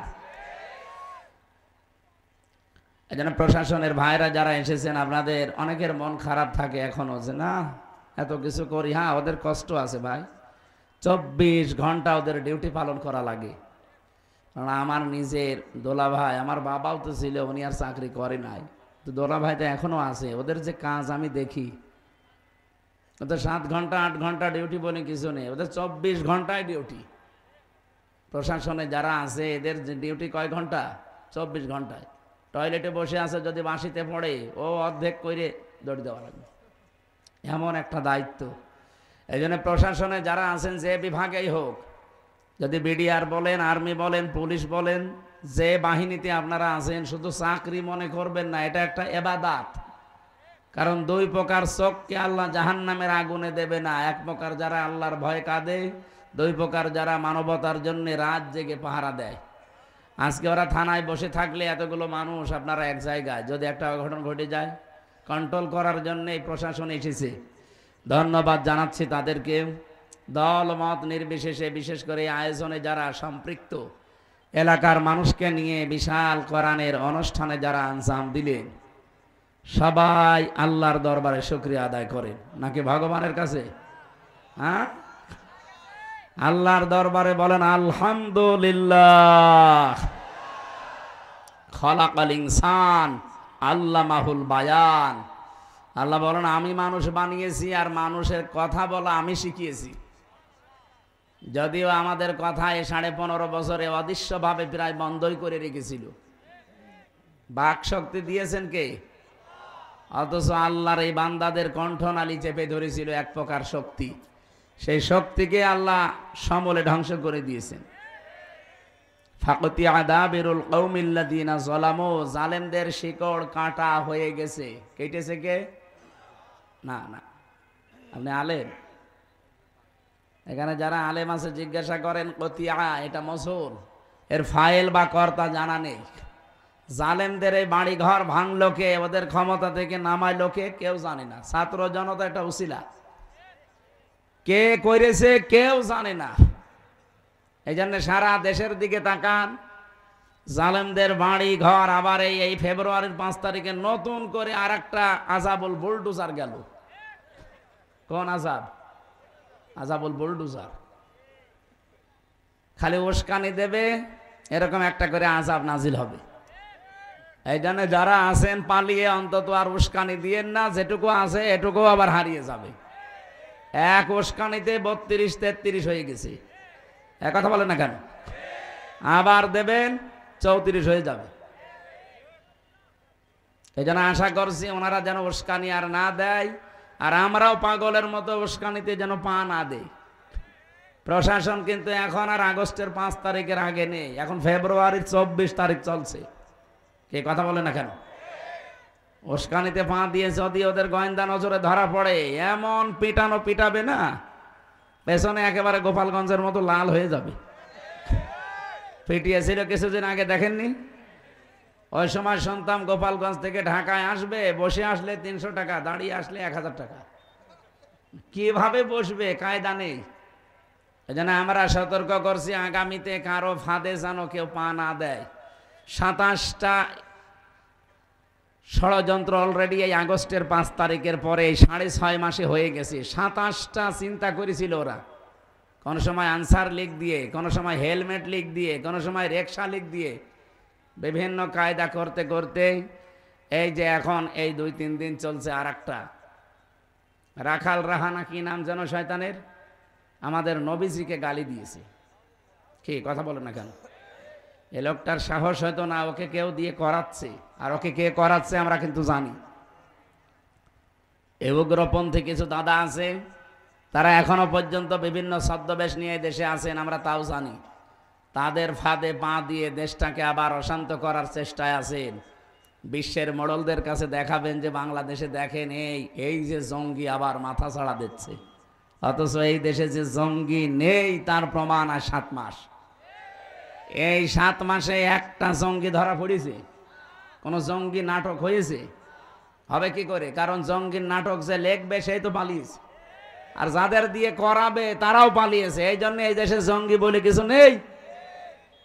2-1 জন একটু উগ্র আছে, তারা এই দেশে এখন বাইরে নেই। আমি ভেতরে যে একজনকে পেয়েছিলাম, ও আছে আল্লাহর দলের সভাপতি আব্দুল মতিন। বললাম, ভাই আপনি সারা দেশের আল্লাহর দলের সভাপতি, সেক্রেটারি কে? বলছে, আমার ছেলে। আমি আমার সভাপতি, ছেলে আমার সেক্রেটারি, সারা দেশে আমার আর কেউ নেই, আমরা বাপ বেটা 2 জন। এই হচ্ছে জঙ্গি। পোড়াটা মিথ্যা বানোয়াট ভাবে তৈরি করে নিজেরাই নিজেদেরকে, মানুষদেরকে ধরে নিয়ে 2 মাস 5 মাস 1 বছর ওই মাটির নিচে আয়না ঘরে রেখে দিত, হঠাৎ করে তুলে বলতে যে বিশাল জঙ্গি ধরা পড়িস। আল্লাহ আমাদেরকে হাতে ধরে বাঁচিয়েছে। জালেমদের শিকড় যেহেতু আল্লাহ কেটে দিয়েছে, এমনকি জালেমদের বাড়ি ঘর পর্যন্ত আপনি তাকিয়ে দেখেন নিশ্চিহ্ন হয়ে গেছে জালেমদের সবগুলো। আমার কুষ্টিয়ার হানিফের বাড়ি মাটির সাথে মিশিয়ে দিয়েছে কে? কেউ জানে না। আপনি এখন মামলা দেবেন কারো নামে, খুঁজেও পাবেন না, কারণ ফাইল কর্তা জানা নেই। যে যেভাবে পারে, আমার মনে হয় ফেরেশতারা ভেঙেছে। কোরআনে কারিমে রব্বুল আলামিন জানিয়েছেন, ফাতিলকা বুয়ুতুহুম খাওফিয়াতাম বিমা যালামু ইন্না ফি যালিকা লাআয়াতাল লিকাওমিন ইয়ালামুন। সূরা নমলের 52 নম্বর আয়াতে আছে, আল্লাহ বলেন এই সেই ঘরগুলো, ফাতিলকা বুয়ুতুহুম, বাইতুন দেননি, বুয়ুত বহু বচন, আবার জমির দিয়েছেন হিম। আল্লাহ বলেন এই সেই ঘরগুলো পড়ে আছে কেন জানেন? খাওফিয়াতান, আজকে জনশূন্য, ওজাড় গৃহ হয়ে গেছে, পরিত্যক্ত হয়ে পড়ে আছে, বিমা যালামু, এদের জুলুমের কারণে। কি বুঝলেন এই আয়াত থেকে? জালেমদের এত বড় শিকড় আপনি চিন্তাও আনতে পারবেন না। আমি রিমান্ডে টের পেয়েছিলাম যে ওদের শিকড় কত নিচে। এই দেশে ইউনিয়নের দারোয়ান থেকে শুরু করে একেবারে সংসদ পর্যন্ত থরে থরে সব সাজানো ছিল। এখনো আছে জালেমদের ওই দোসরগুলো, এখনো আছে। এই জন্যই তো ইউনুস পাল্টাচ্ছে, বাধ্যতামূলক বলছে তো অসুস্থ চলে যা। আসলে এগুলো অসুস্থ মানসিকভাবে। ওদের শিকড় এত নিচে ছিল, তারপরও যদি কেটে ফেলে, আগামীতে অনেকেই চিন্তা ভাবনায় আছেন আগে সিয়ার পাই, কি করবেন আপনি? সিয়ার পেয়ে যদি সত্যি ওদের মতো আচরণ করেন, অইন উত্তম উদনা অজালনা জাহান্নামা লিল কাফিরিনা হাসিরা। সূরা বানী ইসরাঈল ৮ নম্বর আয়াতের শেষের দিকে আল্লাহ জানিয়েছেন, তোরা যদি ওই রকম করিস, ওদের সাথে যা করেছি তোদের সাথে ওইটা করব। ইন্না ফি যালিকা লাআয়াতান লিকাওমি ইয়ালামুন, লামে তাকিদ। আল্লাহ বলেন অবশ্যই এর ভেতরে শিক্ষা আছে ওই মানুষগুলোর জন্য যারা জ্ঞানী। এই জন্য আগামীতে যারা আসবেন, কারা আসবেন আমি জানি না, যারা আসবেন তারা যদি এই জালেমদের মতো আচরণ আরম্ভ করেন, আল্লাহর কসম আপনাদের কেউ বাড়িঘর 5 বছর পরে উজাড় গৃহ হয়ে যাবে। বলেন বলেন, আপনাদের বাড়িঘর শ্মশান বানিয়ে দেবে। দেবে কে? না, আপনাদের তো বোঝাতে পারলাম, কুতিয়া বললাম, ফাইল কর্তা জানা নেই। দেবে কে? কেউ জানে না। দেবে কে? এই জন্য আচরণ ঠিক করেন। অনেক মানুষ দেখতে পাচ্ছে আগস্টের 5 তারিখের পর থেকে যা আরম্ভ করেছেন, জনগণ কিন্তু এখন খুব সচেতন। এরা কিন্তু অলরেডি বুঝে ফেলেছে। এই কথা বলেন না কেন? বদরউদ্দিন ওমর নাম শুনেছেন এই লোকটার? আজকে একটা সাক্ষাৎকার দিয়েছে। উনি জানাচ্ছে বাংলাদেশ জামাত ইসলামীকে যে দোষ দেওয়া হয়, উনি একজন মুক্তিযোদ্ধা। উনি বলছে যে দোষ দেওয়া হয় এটা পুরা হিংসা করে আর মিথ্যার উপরে ভিত্তি করি। এই জন্যে আমার বানানো কথা না, আপনি ওনার কাছে জিজ্ঞাসা করেন কেন এই কথা বলল। একটা মানুষের হিংসার বশবর্তী হওয়ার কারণে এই দেশে 18 কোটি মানুষ আমরা জিম্মি ছিলাম, বিচার ব্যবস্থা পর্যন্ত।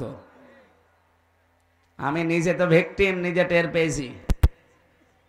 3টা বছরে মামলা আমার 30 বারের উপরে উঠেছিল, সিএমএম কোর্ট, জজ কোর্ট, হাইকোর্ট মিলে, কিন্তু না হয়নি। অথচ ওরা সারা দেশে কি বলতো যে বিচার ব্যবস্থা স্বাধীন। এই স্বাধীন ঠনকো একটা মামলা দিয়েছিল আমার মনে হয় 3 দিন পরে আমার বের হওয়ার কথা, অথচ 3 বছরে আমার বের হতে দিলেন না। আমার বিচার ব্যবস্থা স্বাধীন। ওই মামলায় আগস্টের 5 তারিখের পরে তুলেছিলাম, শুধু জামিন না, একেবারে মামলা ঢিসমিস করে দিয়েছে আদালত। জিজ্ঞাসা করতে গেলাম একবার যে মাননীয় আদালত, এইটা তো আপনার কাছেই ছিল এতদিন, তখন তো কিছু করলেন না, আর এখন একেবারে মামলা জামিন না খারিজ করে দিলেন সব। এইটাই বলতো যে হুজুর আমার কিছু করার ছিল না, আমার হাত বাঁধা ছিল। কি ছিল এটা? যে হাত বাঁধা ছিল, আমি জেলে যাওয়ার 11-12 দিনের মাথায় বুঝতে পেরেছিলাম। আমার এই যে 164 নিয়েছিল ম্যাজিস্ট্রেট, উনি পুরাটা মিথ্যা কথা লিখে আমারে বলছে আপনি সই করেন, আপনি 3-4 দিন পরে বের হয়ে চলে যাবেন। আমি আর 164 এর সময় বসতাম না।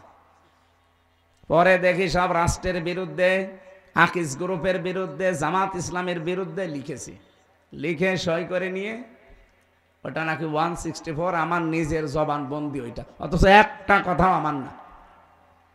পরবর্তীতে আমি ডিনাই পিটিশন দিয়েছিলাম, কিন্তু কিছুই হয়নি।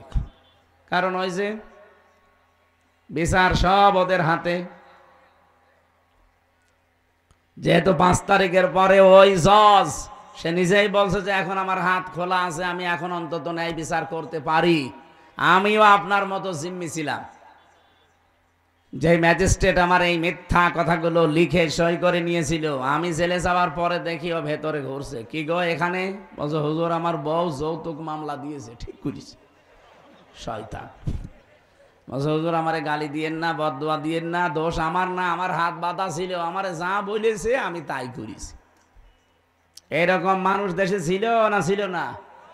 সব জায়গায় এগুলো ছিল, খালি একজনের হাত খোলা ছিল। কার? বলছে আল্লাহর। হেই, আল্লাহ তো হাত খোলাই আছে। একজনের হাত খোলা ছিল, কার? হাসিনার। আর বাকি যত হাত এই দেশে সব ডাইরেক্ট ইনডাইরেক্ট বাঁধা ছিল, এমনকি কাওয়া কাকুরও হাত বাঁধা। আপনি কি মনে করতেন কাওয়া যা বলে নিজের কথা বলে? না, ওর পেছনে কাওয়াকে যা বলতে বলে কাওয়া তাই বলে। ওই যে হাসাও মাহমুদ, যেটা ও যে যা বলতো নিজের কথা না, ওরে যা বলতে বলতো ইন্ডিয়া তাই বলতো। কি কথা বলছেন? তথ্য মন্ত্রণালয়ের দায়িত্ব দিয়েছিল ওরে।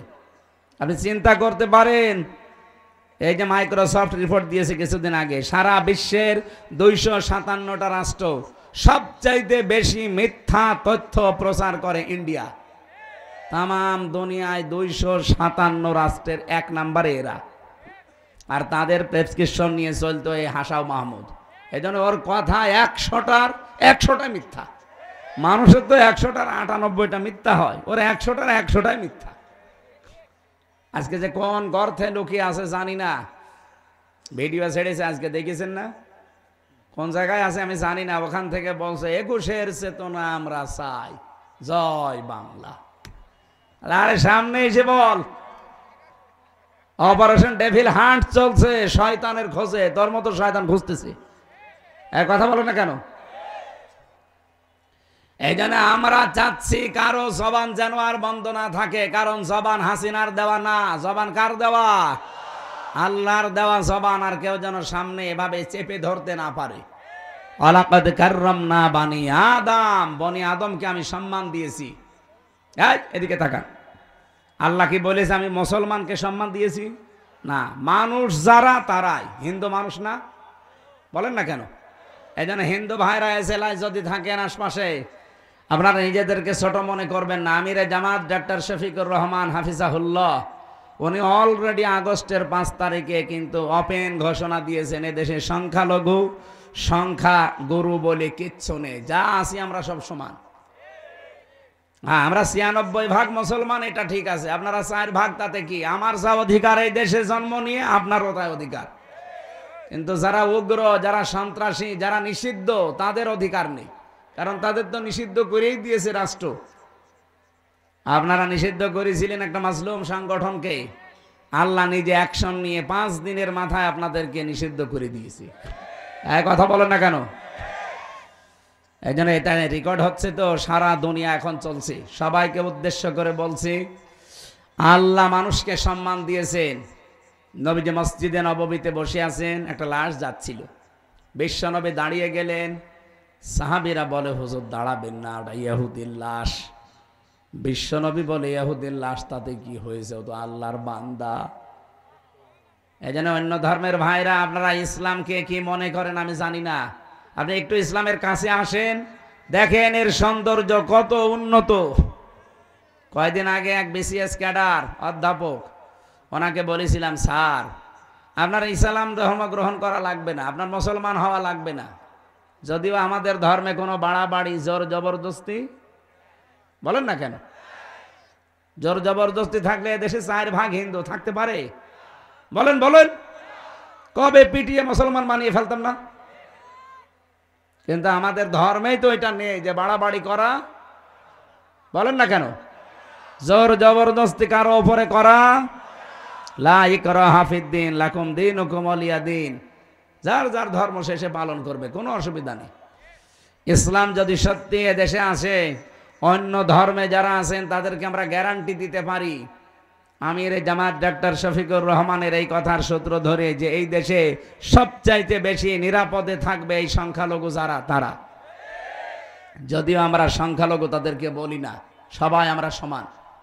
এই জন্য আপনাদেরকে জুজুর ভয় দেখাচ্ছে, বিশেষ করে মেয়েদেরকে। মা বোন যারা এসেছেন, যারা আপনাদের বলে যে ইসলাম আসলে ঘরবন্দি হয়ে যাবেন, 4 দেওয়ালের মাঝে তালাবদ্ধ হবেন না, মিথ্যা কথা।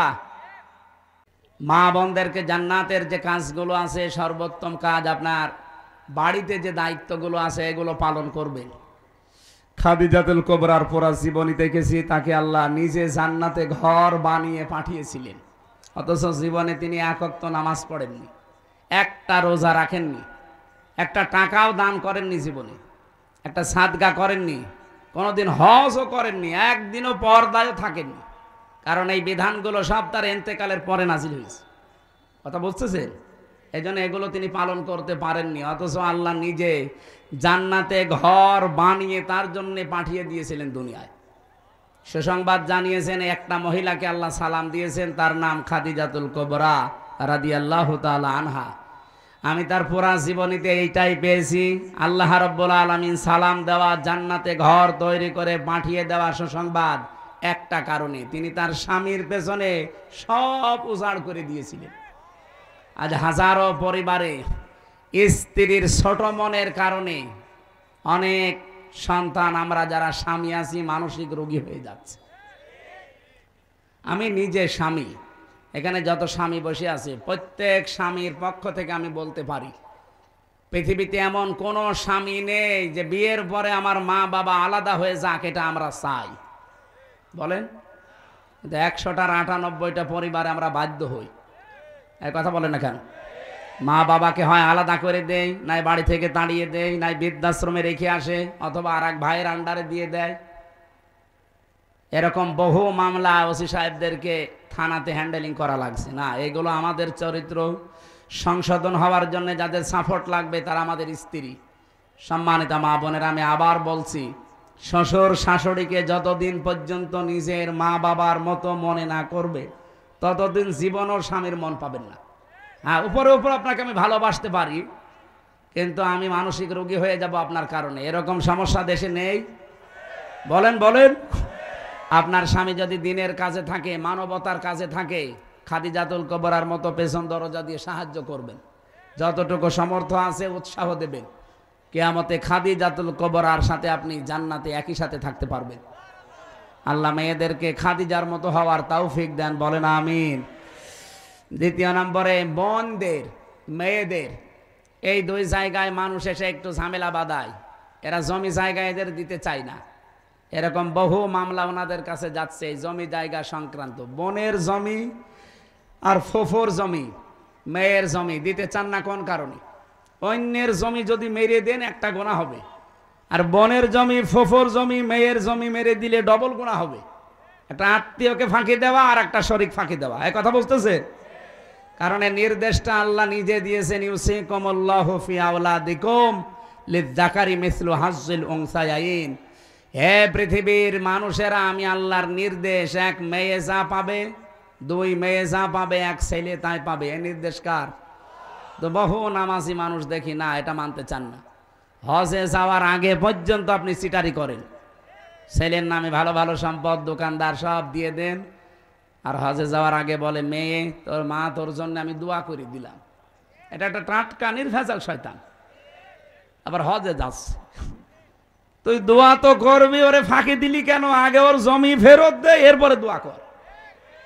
সুতরাং জমি জায়গার বিষয়টা খুব খেয়াল রাখবেন। শুধু নামাজ পড়ে রোজা রেখে কালো বোরকা পরে জান্নাতে যেতে পারবেন না। যারা শরিক ফাঁকি দেন তাদের দুইটা অপরাধ আল্লাহ সঙ্গে সঙ্গে লেখে। এক নম্বরে, ওই দিন থেকে আপনার যত ইবাদত বন্দেগী সব কবুল হওয়া বন্ধ হয়ে যায়। দুই নম্বরে, যখন মারা যাবেন আপনি ঈমান পাবেন না, বেঈমান হয়ে মরবেন। শরিক ফাঁকি দেওয়া মানুষ বাংলাদেশে নেই? আরো জোরে বলেন। এই যে যারা ফাঁকি দিলেন, সে যে বিভিন্নভাবে ভোটের অধিকার যারা নষ্ট করলেন, বলেন। আমি এক ওসি সাহেবকে পেয়েছিলাম জেলখানায়। উনি আমারে মাঝে মাঝে বলতো, হুজুর আমি একটা তওবা করেছিলাম, আমার এই তওবাটা কত দূর হইল আপনি দেখেন তো। বলছে, কি তওবা?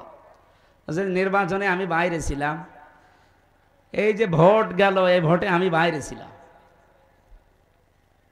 আমি রাত 12টার পর থেকে আমার যা লোকজন আছে এদেরকে নিয়ে ভোট কাটা আরম্ভ করলাম, ফজর পর্যন্ত। বাক্সগুলো ফজরের আজান হয়ে গেল, সব বিভিন্ন জায়গায় পাঠিয়ে দিলাম। আমি গোসল করে আসলাম, 2 রাকাত তওবার নামাজ পড়লাম, আর বললাম আস্তাগফিরুল্লাহ। আমার এই তওবা হয়েছে, যে কোরআন শরীফ আমার সামনে। এইভাবে আমি আমতে ফাঁসির কন্ডেম ছেলেছিলাম, আমার সাথে দেখা করতে যেই কথা বলছিল, উনি এখন বের হয়েছে। আমি বলছি, না, আপনি তো আর আল্লাহর কাছে অপরাধ করেননি যে আস্তাগফিরুল্লাহ পড়ছেন, আপনি অপরাধ করেছেন হামজার কাছে। কারণ একটা এমপি বানাতে 3.5 লাখ 4 লাখ হামজা লাগে, তাদের ভোট আপনি একাই সব করে দিলেন। মাপ যদি পেতে চান, আগে যাদের অধিকার নষ্ট করলেন তাদের কাছে যে বলেন যে আমার ভুল হয়ে গেছে, এখন কি করবেন করেন। কিন্তু মারাত্মক বিষয় হচ্ছে, আপনি যতদিন জেলে আছেন, আপনার তো 8 বছর জেল, এই যতদিন জেলে আছেন, জেল থেকে বের হয়ে দেখবেন যে অনেক হামজা মরে গেছে। কি আপনি তাদের কাছে ক্ষমা চাবেন কি করে? এই জন্যে কোনো জালেমের হুকুম মানতে গিয়ে, জালেমকে টিকিয়ে রাখতে গিয়ে নিজের আখেরাত যেন আমরা নষ্ট করে না ফেলি। আমি কথা কি বোঝাতে চেয়েছি, বোঝা গেছে? আগামীতেও যদি এরকম কিছু আসে, কাউকে খুশি করতে গিয়ে, শান্তি দিতে গিয়ে নিজের আখেরাত নিজে নষ্ট করেন না। আপনার বউ আপনাকে যতই ভালোবাসুক, যে বলেন তো যে আমি একটু বাম হাতের ইনকাম করি, হালকা পাতলা একটু গোনা হয়, এই গোনা কি তুমি নিবা? বলছে বিয়ে করেছেন আপনি, কি খাওয়াবেন আপনি জানেন। সুতরাং ওর খুশির জন্য, ওর আনন্দের জন্য আপনি বাম হাতের ইনকাম করবেন কেন? যতটুকু পারেন আপনার যা আছে ডান হাতের ইনকাম নিয়ে চলার চেষ্টা করেন। কেউ কারো জন্য উপকার করতে পারবে না কিয়ামতে, আর কেউ কারো আপনও না। সবগুলো দুনিয়াটা আল্লাহ বানিয়েছেন একটা ধোঁকা। দুনিয়া কি? আমার পূর্বপুরুষ যারা, আমি 3 পুরুষ চিনি। আমার বাবা রিয়াজউদ্দিন, তার বাবা জাহান আলী, তার বাবা নমাজ আলী, এরপরে আমি চিনি না। সত্যি কথা বলছি, আমি চিনি না, আর আমি জানিও না। এখন বলেন তো, এই যে নমাজ আলীর বাবা কে? আমি জানি না। এই মনে করেন তার নাম হজরত আলী। এখন এই লোকটা খুব বেশি হলেও 61 বছর আগে মরে গেছে। আমি হিসাব করে দেখলাম, মাত্র 61 বছর আগে। এই লোকটা যদি এখন কুষ্টিয়ায় এসে বলে যে এই 2 তলা বাড়ি আমার, আমি এই জমি জায়গায় এই ভিটা মিটা সব আমি বানিয়েছিলাম, আমি এখানে থাকতে চাই, আপনারা বলেন আমি ওরে উঠতে দেব? কিসের নমাজ আলীর বাপ আপনি? আমি তো নমাজ আলীকে চিনি না। আমি কি বেশি বললাম? এটা হবে। এই জন্য যাদের জন্য যা করছেন এগুলোই কিন্তু মারাত্মক শত্রু হয়ে দাঁড়াবে সামনে। এই জন্য কারো জন্য কিছু করতে গিয়ে আপনি নিজের আখেরাতটা অলরেডি নষ্ট করেন না। এটা পাগল ছাড়া কেউ করে না। আমি এখন মারা গেলে, সত্যি কথা বলছি, বাড়ি নিয়ে যাবেন, আমার বউকে যদি বলেন হামজা মরে গেছে পাহারা দেন, ও বলবে না, জিন আসবে। পাহারা দিতে হলে 3-4 জন দেন, একসাথে দেই। সকাল হলে আমারে কবরে দিয়ে দেবে। কবরে দিয়ে হয়তো 2-3 দিন খুব কান্নাকাটি করবে, এত শখের স্বামী আমার মরে গেল। হয়তো 7 দিন আরো বেশি কান্নাকাটি করবে। 4 মাস 10 দিন পরে ঠিক আমার শ্বশুর শাশুড়ি এসে ম্যাডামরে নিয়ে যাবে, বলবে চাল তোরা আরেকবার বিয়ে দেব। কয় বছর রাখবে? বিয়ের 7 দিন পরে ওই ম্যাডাম ওর বাবার কাছে কল দিয়ে বলবে, বাবা হামজা তো আর কি ছিল, এখন যে জামা এ 100 ভাগ ভালো। অথচ ওই ম্যাডামের কারণে আমি যদি বাম হাতের ইনকাম চালাই। আমি আশা করছি কি বোঝাতে চাই আপনি বুঝেছেন। সৎ থাকার চেষ্টা করেন। ইবাদত বন্দেগী কবুল হওয়ার যে ফর্মুলা, প্রথমটা হচ্ছে হালাল রুজি। ওয়াজ তো এইটাই। এইটা যদি আমরা আজ মেনে চলতে পারতাম, বাংলাদেশ দুর্নীতি মুক্ত হতো। কত হাজার হাজার কোটি টাকা পাচার করলেন, কি হলো বলেন? আপনি তাদের দিকে এখন তাকিয়ে বলেন, এই যে সালমান এফ রহমান দরবেশ, 36,000 কোটি টাকা। আমার মনে হয় আমি সারা জীবনে গণনা করেও শেষ করতে পারবো না। কিন্তু তার টাকায় কি এখন কোনো কাজ হলো? সে এখন আমার মতো ওই মাটির ফ্লোরে থাকে। আমি আশা করছি আল্লাহ রাব্বুল আলামিন আমাদের আখিরাতটা বিশাল আকারে যেন তৈরি করে দেয়, আমাদের যেন আফসোস না থাকে। মরণের পরে মানুষের শুধু আফসোস একটাই থাকবে, যে সময়টা হেলায় খেলায় আমরা নষ্ট করেছি। এই জন্য যতটুকু সময় বাকি আছে সামনে এমনভাবে কাটাবো যেন আখিরাতের বিশাল ঘর প্রত্যেকের জন্য তৈরি হয়। আল্লাহ তৌফিক দিও, বলেন আমিন। সামনে কোরআনের আয়াতের সাথে যেগুলো বললাম, আল্লাহ যেন এগুলো আমাদেরকে দেখান। কারণ কোরআনের এই শব্দগুলো 100 ভাগ অথেন্টিক, নাকি হালকা মিথ্যা আছে? আল্লাহ আমাদেরকে দেখিও, সে আশা ব্যক্ত করে আমরা, আমাদের অভিভাবক 2 জন এখন এসেছে, ওসি সাহেব, এসপি সাহেব, ওনারা একটু সালাম দিক। আপনাদের পরিস্থিতি এখন যেহেতু সামনে খুব ঘোলাটি হচ্ছে 2-3 দিন, দিক নির্দেশনামূলক যদি কিছু বলার থাকে আপনারা 2-3 মিনিট একটু বলেন, এরপরে আমরা মোনাজাত করছি। এসপি স্যার বা ওসি স্যারের কাছে যে কোনো একজনের কাছে দেন। আপনাদের একটু দিক নির্দেশনা দিলে ওইগুলো মেনে চলবেন। কারণ দেশ চালাচ্ছে তো প্রশাসন, যেহেতু এখন খুব ঝামেলায় আছে দেশটা।